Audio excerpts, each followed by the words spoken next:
ஒரு குட்டி கதையில இருந்து ஆரம்பிப்போமா? அங்க சென்டர்ல ஒரு முரட்டு ஜல்லிக்கட்டு காலை ஒண்ணு நின்றுட்டு இருக்கு.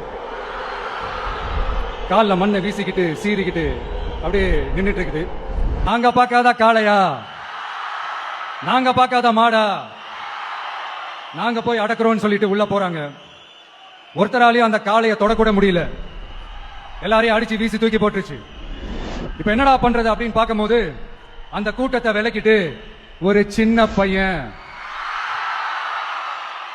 ஒரு என்ட்ரி ஒண்ணு கொடுக்கறான். உங்களுக்கு தான் தெரியும்ல, டேய் எங்களாலேயே முடியல, நீ எல்லாம் என்னத்தை போய் கிழிக்க போற, எங்களுக்கு அவ்வளவு அனுபவம் இருக்குது, நாங்களே அடிபட்டு ஓரமா படுத்து கிடக்கிறோம், இவன் விளையாட்டு தனமா ஏதோ பண்ணிட்டு கிடக்கிறான், பாவம் அந்த காலை கிட்ட போய் அடிபட்டு சாவ போறான், பச்சா பையன், அந்த பையன், இந்த பையன் அண்டர் எஸ்டிமேட் பண்ண. அந்த சின்ன பையன் எதுவுமே காதலியே போட்டுக்காம ரெண்டு பாக்கெட்லயும் கைய விட்டுக்கிட்டு ஸ்டைலா கெத்தா உள்ள போறான். ஒரு ஸ்டெப் எடுத்து வைக்கிறான், அந்த காலை அப்படியே சீறிக்கிட்டே நின்னுட்டு இருக்குது. இன்னொரு ஸ்டெப் எடுத்து வைக்கிறான், காலை அப்படியே சீறிக்கிட்டே முன்னாடி வருது. மக்கள் எல்லாரும் பதட்டத்தோட அப்படியே பார்த்துட்டு இருக்காங்க. இன்னொரு ஸ்டெப் எடுத்து வைக்கிறான், காலை அப்படியே முட்டை வரும்போது பாக்கெட்டுக்குள்ள மறைச்சு வச்சிருந்த ரெண்டு புல்லுக்கு காலை கிட்ட காட்டுறான். காலை அப்படியே சடனா வந்து நின்னு அது மூடெல்லாம் மாறி அந்த புல்லுக்கட்ட சாப்பிட ஆரம்பிச்சிருச்சு. அந்த சின்ன பையனும் அந்த காலை அப்படியே தடவிக்கிட்டு வரான். காலையும் பக்கத்துல ஒரு குழந்தை மாதிரி நடந்து வந்துகிட்டு வருது. பக்கத்துல இருந்த ஒரு வயல்வெளியில அந்த காளையை மேய விட்டுட்டு வரான். மக்கள் எல்லாரும் அந்த பையனை ஆச்சரியமா பாக்குறாங்க.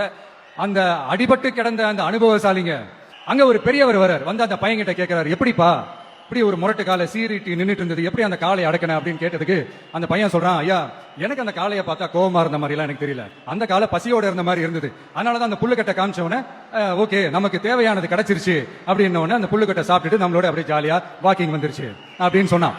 இதை கேட்ட அந்த பெரியவர் சொன்னாரா, இந்த சின்னவங்க பெரியவங்க அனுபவம் இருக்கிறவங்க அனுபவம் இல்லாதவங்க இதெல்லாம் விஷயமே கிடையாது. யாரா இருந்தாலும் அந்த சூழலுக்கு ஏத்த மாதிரி அந்த சிச்சுவேஷனுக்கு தகுந்த மாதிரி என்ன பண்ணி அந்த ப்ராப்ளம சால்வ் பண்றான், ஏது பண்ணி அந்த ப்ராப்ளம சால்வ் பண்றான், அதுதான் விஷயமே, அதுதான் மேட்ரு.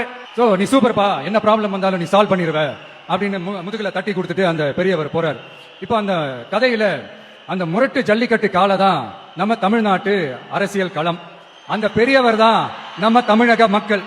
அந்த பாக்கெட்டுக்குள்ள ஸ்டைலா தில்லா கெத்தா ஒருத்தன் உள்ள வந்தான் பாருங்க, அவன் தான் நான் இல்ல, நானு நீங்க நாம எல்லாருமா சேர்ந்து மாபெரும் மக்கள் சக்தியா இருக்கக்கூடிய நம்ம டிவிக்கு. அதுதான் அந்த சின்ன பையன்.